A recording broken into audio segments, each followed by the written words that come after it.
day 2 for the vlogs for New York. Welcome to Central Park. We've been moseying around up like 6th and 7th Avenue and kind of like took a little detour through the park, but we're heading to an area that we kind of skipped past last year in a bit of a hurry to the Rockefeller Center. And as we were running through, I was like, this area looks great to shoot in.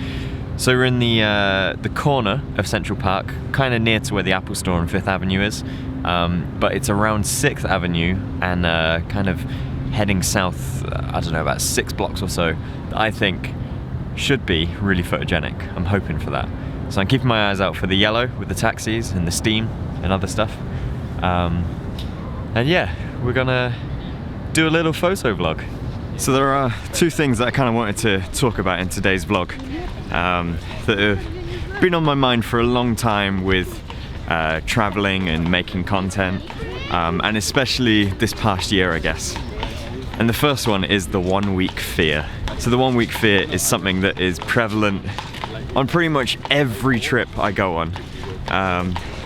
Let me explain what that is.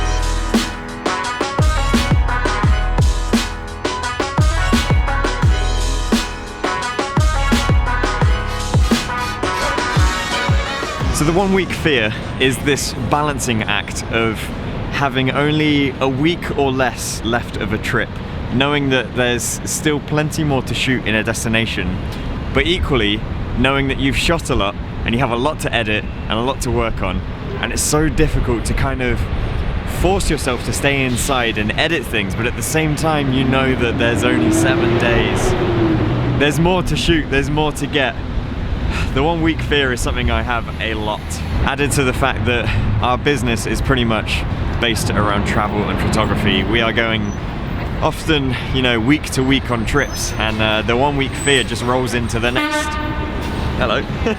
The 1 week fear just rolls into the next 1 week fear, and before you know it, you've had a year of fear. Not as many publishing pieces of content as you'd like, but it's all in the aim of getting the best quality stuff. So I hope you can appreciate that. I'm very conscious of it, but at the same time, the 1 week fear is what keeps me going.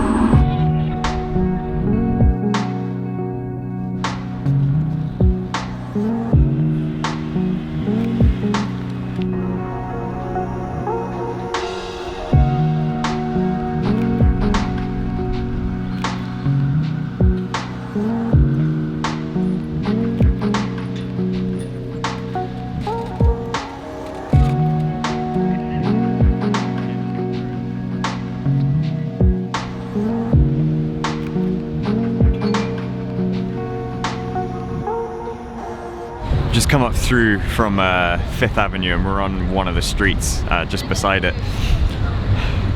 These steam pipes will never get old, so this is just chuffing away, so much steam coming out of it. It's such a novelty, but I love it. It's so New York, it's so cinematic.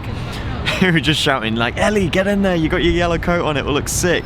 And the road was closed for a minute because there's a load of police around, I'm not sure what's going on. So we just got a few shots there and then traffic started coming through.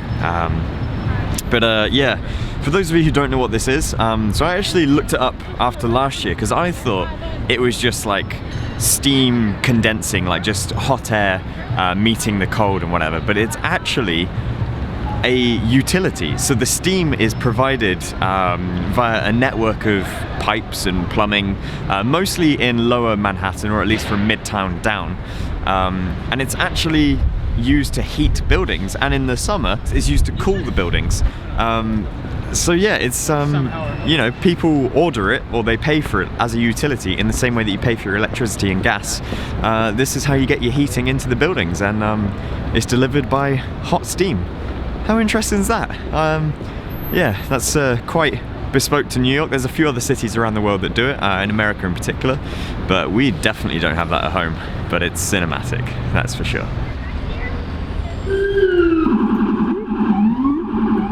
Kelly, what does New York sound like?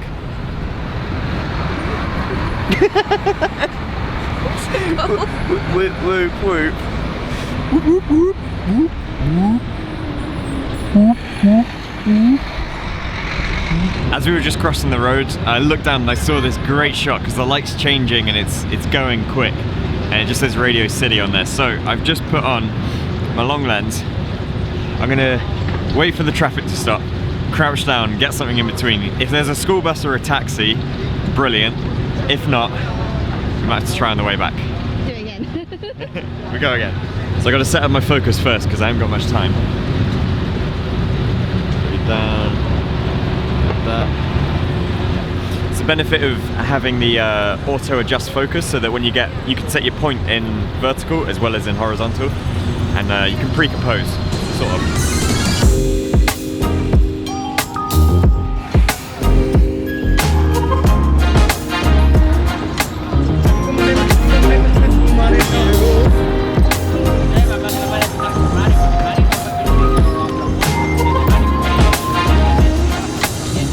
Change lane, it's like halfway in between lanes.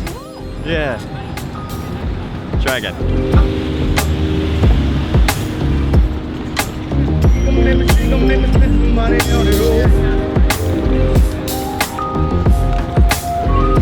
Try one more.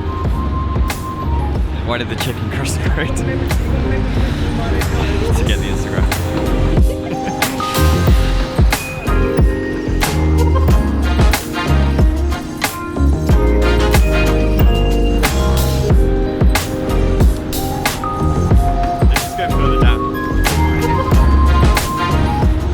Though it's really like good, crisp, golden light. It's absolutely freezing.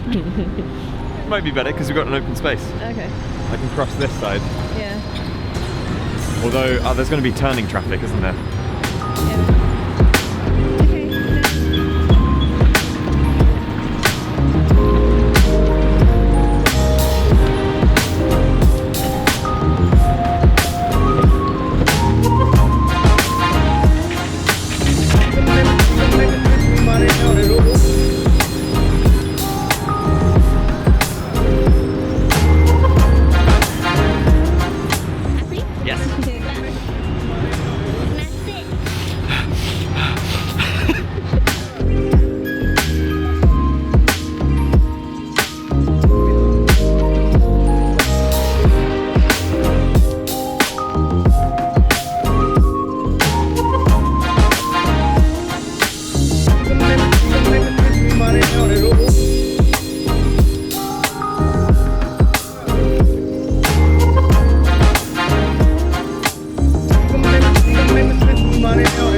So the second topic that I wanted to talk about tonight is the fact that the cameras that I've been using for filming these videos and for taking my photos and just all of the content that I'm producing pretty much hasn't actually changed since the last New York trip.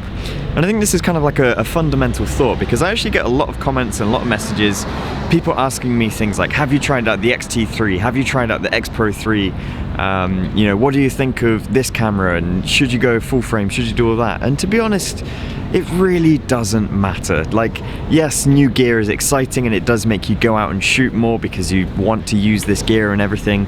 But in the grand scheme of things, like, it doesn't matter that I'm using my X-H1 over the X-T3. I've not even shot with the X-T3. I'm sure it's a great camera, I'd love to use it, but in reality, I'm not dying for it. Likewise, the X Pro 3, I genuinely would like to use it. It looks like a phenomenal sort of experience and an upgrade on the X Pro 2. But again, if I don't, nothing's lost really. I'm still getting the same shots at the end of the day. And likewise with the video, so I'm shooting this on the GH5. And I think that's just such a testament to how good this camera has been, that I've used it for 2 years straight. And I think the quality of these videos has gotten better as I've learned more about the camera, and how I've just kind of developed and just continued to improve these videos based purely on the experience that I've put behind it. So yes, you could get a different camera, or you could take time to learn the camera even better. And if we compare back to those very first vlogs I made with the GH5 and how they are now, I think you'll agree things have gotten a lot better, and it's still the same camera, same lens setup, and I think that's amazing.